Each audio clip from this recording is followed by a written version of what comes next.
Pernahkah Anda bertanya dalam hati, kenapa ya di negeri kita ini korupsi seperti tidak pernah habis? Mengapa setiap kali ada kasus besar dibongkar, tak lama kemudian muncul kasus baru lagi? Seolah-olah Indonesia memang sudah ditakdirkan sebagai sarang koruptor. Pertanyaan ini menghantui kita sejak lama. Dari zaman orang tua kita sampai anak-anak sekarang, berita korupsi seperti sudah jadi makanan sehari-hari. Dari pejabat tinggi negara, menteri, anggota DPR, gubernur, wali kota, bupati, sampai lurah dan pegawai kecil, banyak yang tersangkut kasus. Yang lebih ironis, seringkali mereka yang ditangkap bukan orang sembarangan. Banyak di antara mereka pernah tampil di televisi, berbicara soal moral, soal pembangunan, bahkan soal agama. Tapi ternyata di balik panggung, mereka ikut menggerogoti uang rakyat. Korupsi di Indonesia bukan sekadar kejahatan. Ia sudah menjadi penyakit yang merusak sendi-sendi bangsa. Mengapa bisa begitu? Apa yang salah dengan sistem kita? Apakah rakyat kita memang permisif? Ataukah karena pemimpin kita tidak serius memberantasnya? Itulah perjalanan yang akan kita lalui malam ini. Kita akan menelusuri akar sejarah korupsi di Indonesia. Kita akan memahami budaya dan mentalitas yang membentuknya. Kita akan melihat bagaimana politik, hukum, dan ekonomi saling terjalin dalam praktik korupsi. Dan akhirnya kita akan bertanya, adakah harapan untuk keluar dari lingkaran setan ini? Untuk memahami kenapa Indonesia disebut sarang koruptor, kita tidak bisa hanya melihat masa sekarang. Kita harus menengok ke belakang, ke masa lalu. Karena sesungguhnya, benih-benih korupsi di negeri ini sudah tumbuh sejak zaman kolonial. Bayangkan suasana abad ke-19 ketika Belanda memberlakukan kulturstelsel atau tanam paksa. Petani Jawa dipaksa menanam tanaman ekspor seperti kopi, tebu, dan nila untuk kepentingan pemerintah kolonial. Dari sistem ini lahir banyak bentuk penyalahgunaan kekuasaan. Para pejabat pribumi yang diberi kewenangan seringkali memanfaatkan jabatannya. Mereka menekan rakyat lebih dari kewajiban yang ditentukan. Mereka mengambil keuntungan pribadi, meminta upeti, bahkan menyimpan hasil panen untuk diri sendiri. Dengan kata lain, praktek korupsi sudah ada sejak masa itu, bukan hal baru. Lalu kita masuk ke masa kemerdekaan. Pada era Orde Lama, di bawah kepemimpinan Presiden Soekarno, situasi ekonomi kacau. Inflasi melonjak tinggi, negara miskin devisa, sementara kontrol pemerintah sangat lemah. Di situ para pejabat dan militer banyak terlibat penyelundupan.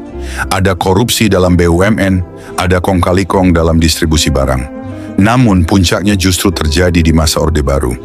Dari tahun 1966 hingga 1998, korupsi seperti mendapat ruang legal.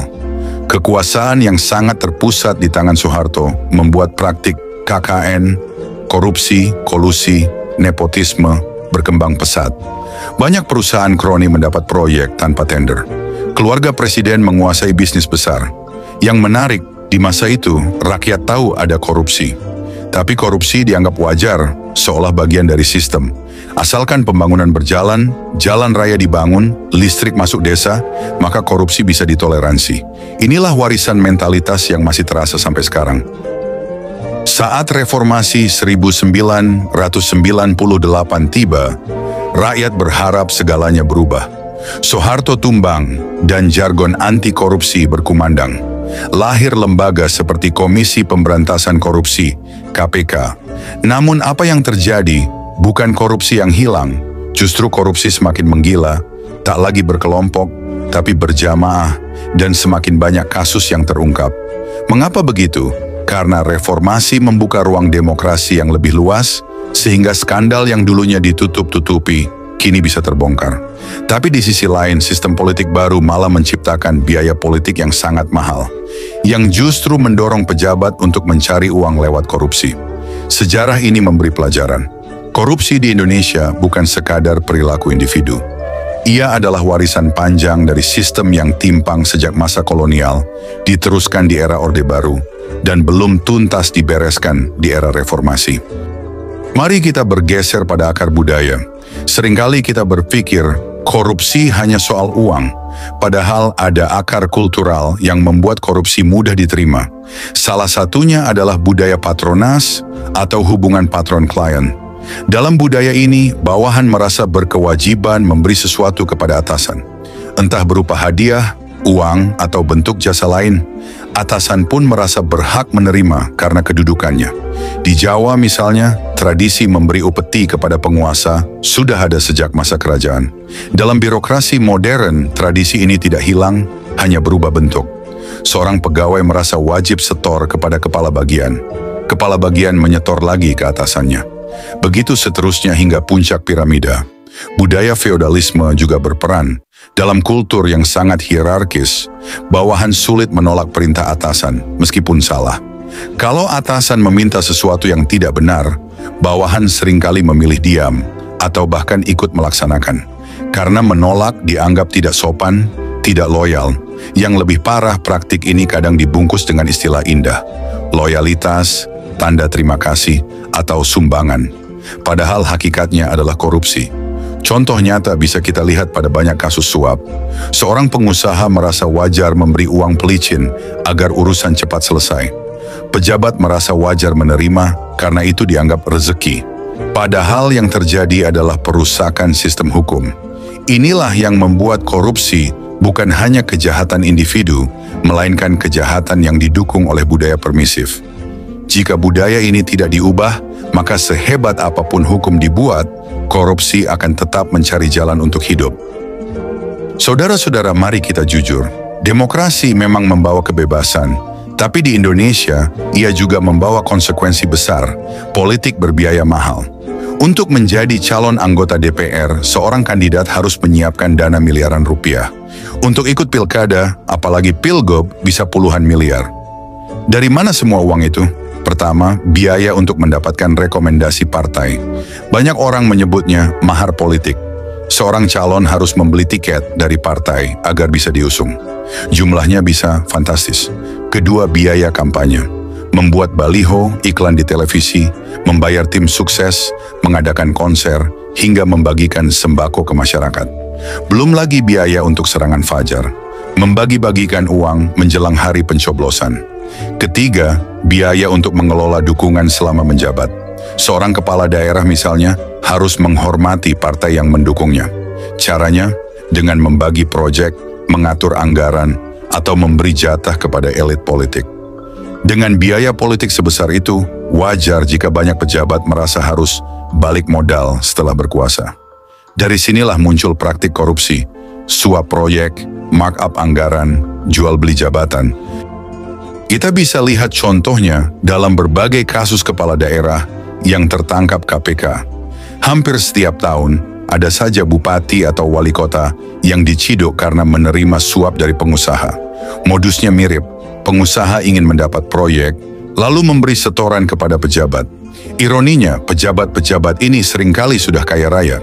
Mereka bukan tidak punya harta, tapi mentalitas politik biaya mahal membuat mereka merasa harus mencari dana tambahan, baik untuk melunasi utang kampanye maupun untuk persiapan pemilu berikutnya. Dengan kondisi seperti ini, sulit berharap politik Indonesia bersih dari korupsi. Selama biaya politik tetap setinggi langit, selama partai politik tidak transparan dalam keuangan, maka korupsi akan terus menjadi jalan pintas untuk bertahan di panggung kekuasaan. Sekarang, mari kita bicara soal hukum. Banyak orang berkata, hukum di Indonesia itu tajam ke bawah, tumpul ke atas. Dan sayangnya, pepatah itu sering terbukti benar. Jika rakyat kecil mencuri karena lapar, hukum langsung turun dengan cepat. Hukuman bisa berat. Tapi kalau pejabat tinggi atau pengusaha besar merampok uang negara triliunan rupiah, proses hukumnya berlarut-larut. Bahkan tidak jarang, kasusnya menguap begitu saja. Mengapa bisa begitu? Karena mafia peradilan masih bercokol kuat. Ada istilah jual beli vonis. Seorang terdakwa bisa membayar hakim untuk mendapat hukuman ringan. Jaksa bisa dinegosiasikan. Polisi bisa dibujuk agar kasus tidak naik ke pengadilan. Kita sering mendengar istilah pasal karet. Undang-undang yang seharusnya melindungi rakyat justru dipakai untuk menjerat orang-orang tertentu. Sebaliknya, pasal yang jelas-jelas mengatur tindak pidana korupsi bisa dikesampingkan jika yang terlibat adalah pejabat berkuasa. Di tengah situasi inilah, Komisi Pemberantasan Korupsi sempat menjadi harapan. Sejak berdiri pada 2002, KPK berhasil membongkar ratusan kasus besar.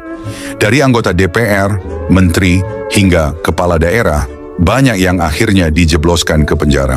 Namun seiring waktu kekuatan KPK dipangkas. Revisi Undang-Undang KPK membuat lembaga ini tidak lagi sekuat dulu. Banyak orang menilai pelemahan ini sengaja dilakukan agar para koruptor bisa lebih leluasa. Akibatnya, penegakan hukum terhadap korupsi jadi seperti permainan. Kadang keras, kadang lembek. Ada yang ditindak, ada yang dibiarkan. Semua tergantung siapa yang berkuasa, siapa yang punya koneksi. Selama hukum tidak tegak dengan adil, korupsi akan terus subur. Karena para pelaku merasa selalu ada jalan untuk lolos. Saudara-saudara, kita juga tidak boleh menutup mata pada faktor mentalitas. Banyak pejabat kita ingin hidup cepat kaya, cepat sukses, cepat terkenal. Gaya hidup mewah jadi simbol prestis. Rumah besar, mobil mewah, pesta ulang tahun meriah, jalan-jalan ke luar negeri. Semua itu dianggap sebagai tanda keberhasilan.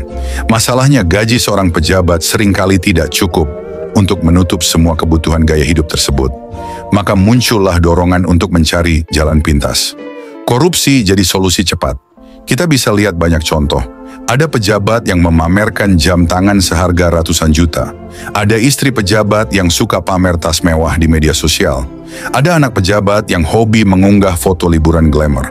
Di sisi lain, masyarakat kita pun kadang permisif.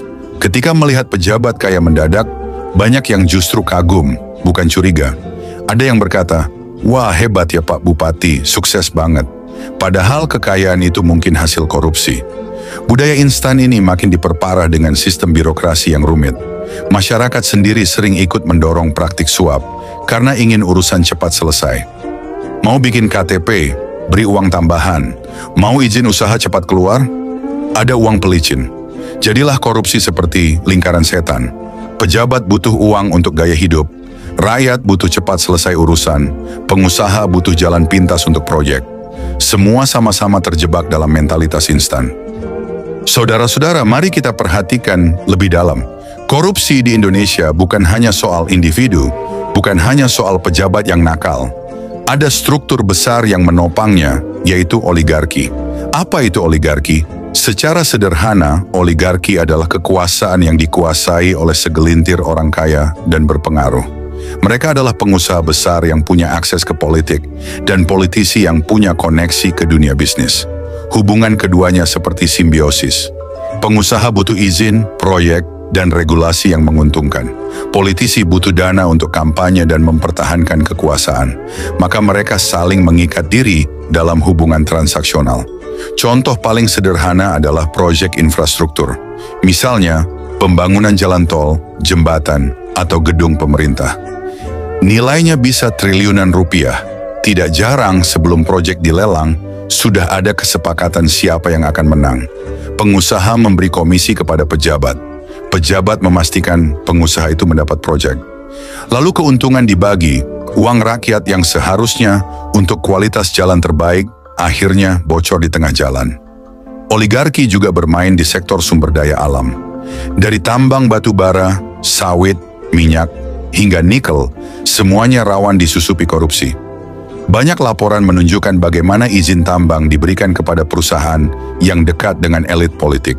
Bahkan, oligarki bisa memengaruhi kebijakan nasional.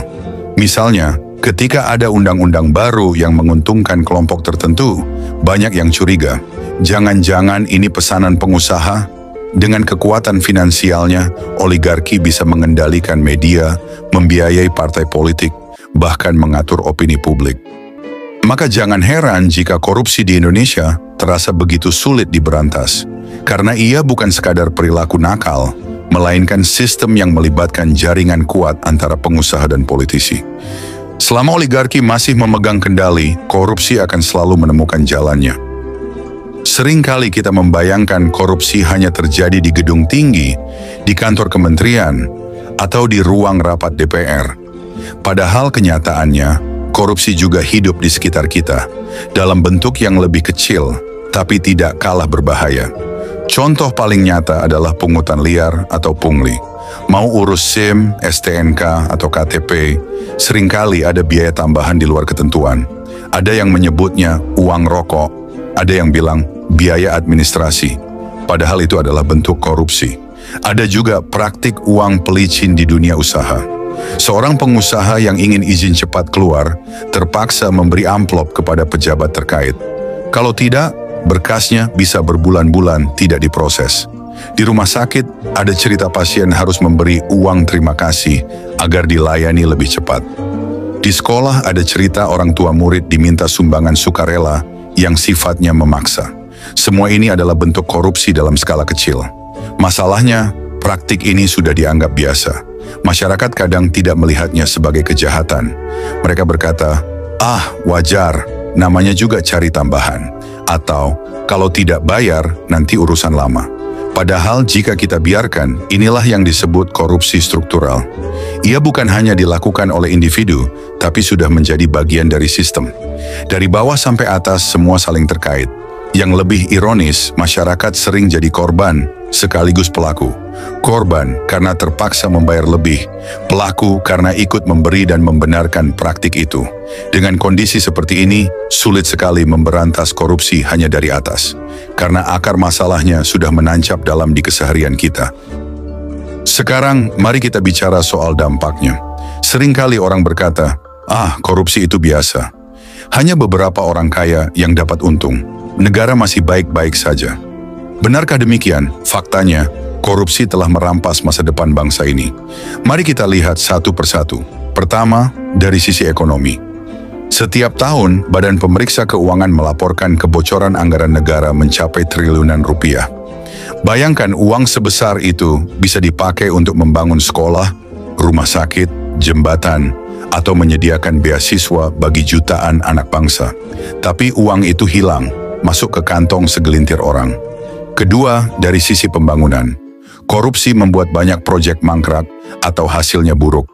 Jalan cepat rusak karena kualitas aspal dikurangi. Jembatan runtuh karena besi diganti dengan material murah. Rumah sakit terbengkalai karena anggaran dikorupsi. Akibatnya, rakyat yang jadi korban. Ketiga, dari sisi pelayanan publik. Bayangkan seorang ibu hamil yang terlambat ditangani karena harus membayar lebih dulu. Bayangkan anak sekolah yang tidak bisa belajar nyaman karena gedung sekolah roboh akibat korupsi anggaran. Semua ini adalah nyawa dan masa depan yang dipertaruhkan.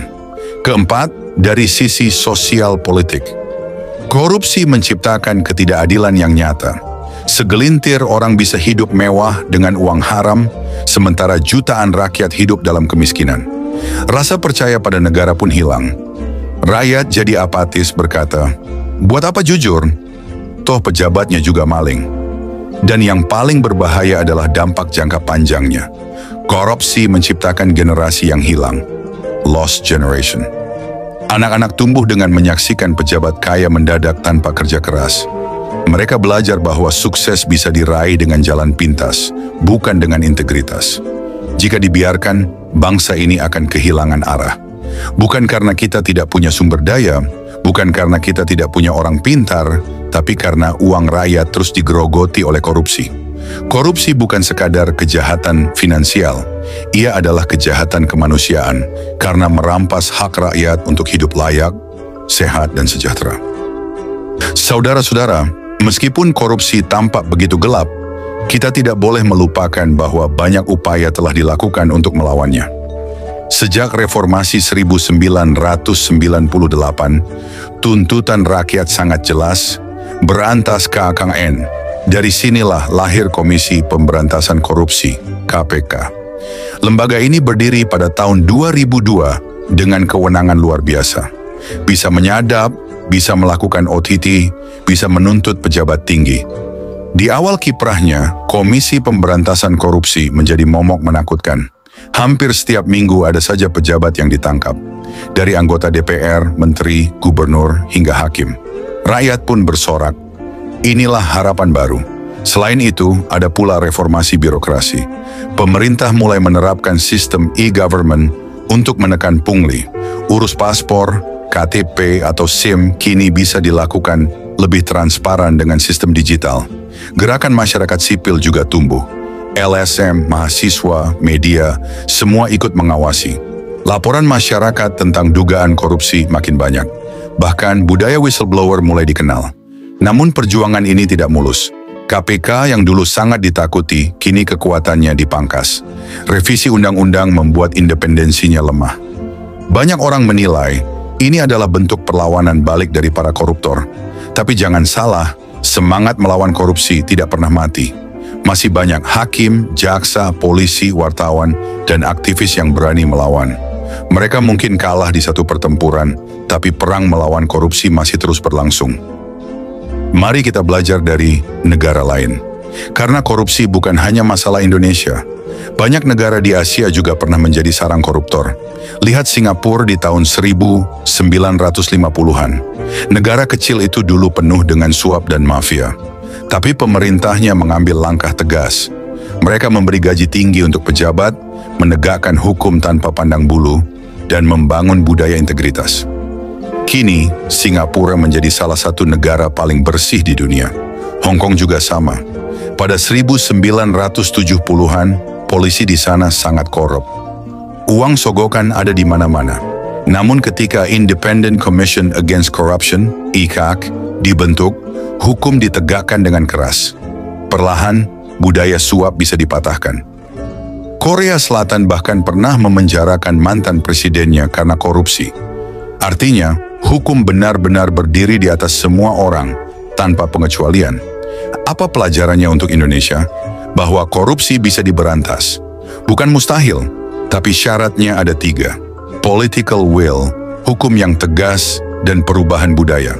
Sekarang kita bertanya, apa jalan keluar bagi Indonesia? Bagaimana agar negeri ini tidak lagi dicap sebagai sarang koruptor? Pertama, reformasi politik.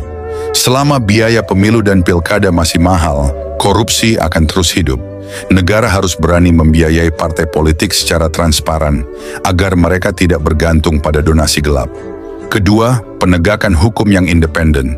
KPK, kejaksaan, kepolisian, semua harus bebas dari intervensi politik. Tidak boleh ada tebang pilih. Koruptor kecil maupun besar, semua harus ditindak. Ketiga, pendidikan anti korupsi sejak dini. Anak-anak harus diajarkan bahwa integritas lebih berharga daripada kekayaan instan. Sekolah bukan hanya tempat belajar matematika, tapi juga tempat menanamkan nilai kejujuran. Keempat, peran masyarakat. Kita sering berkata, biar aparat saja yang urus. Padahal tanpa partisipasi rakyat, pemberantasan korupsi akan lumpuh. Masyarakat harus berani melawan pungli, melaporkan suap, dan kritis terhadap pejabat. Kelima, perubahan budaya. Kita harus berhenti mengagumi orang yang kaya mendadak tanpa jelas asal-usulnya. Kita harus berhenti permisif terhadap uang rokok dan uang pelicin. Kecil atau besar, korupsi tetaplah korupsi. Jalan keluar ini tidak mudah. Mungkin butuh waktu puluhan tahun. Tapi jika kita tidak mulai sekarang, kapan lagi? Saudara-saudara, mari kita renungkan kembali. Korupsi di Indonesia bukan sekadar kejahatan biasa. Ia adalah warisan sejarah, ia tumbuh dalam budaya, ia dipelihara oleh politik, dan ia merusak masa depan bangsa. Tapi korupsi bukanlah takdir. Banyak negara lain pernah tenggelam dalam kubangan yang sama, namun berhasil bangkit. Indonesia pun bisa, asal kita punya kemauan. Ingatlah, setiap rupiah yang dikorupsi adalah uang rakyat. Uang untuk membangun sekolah, untuk membeli obat, untuk memperbaiki jalan. Setiap rupiah yang hilang berarti satu harapan yang terampas. Karena itu, tugas generasi kita adalah memutus lingkaran setan ini. Jangan lagi kita biarkan korupsi menjadi budaya. Jangan lagi kita diam melihat uang rakyat dirampok. Dan saya ingin menutup dengan satu kalimat tegas. Jika kita tidak melawan korupsi, maka korupsi akan melawan kita, merampas masa depan bangsa. Mari kita pilih, diam atau melawan. Karena masa depan Indonesia ada di tangan kita semua. Terima kasih. Wassalamualaikum warahmatullahi wabarakatuh.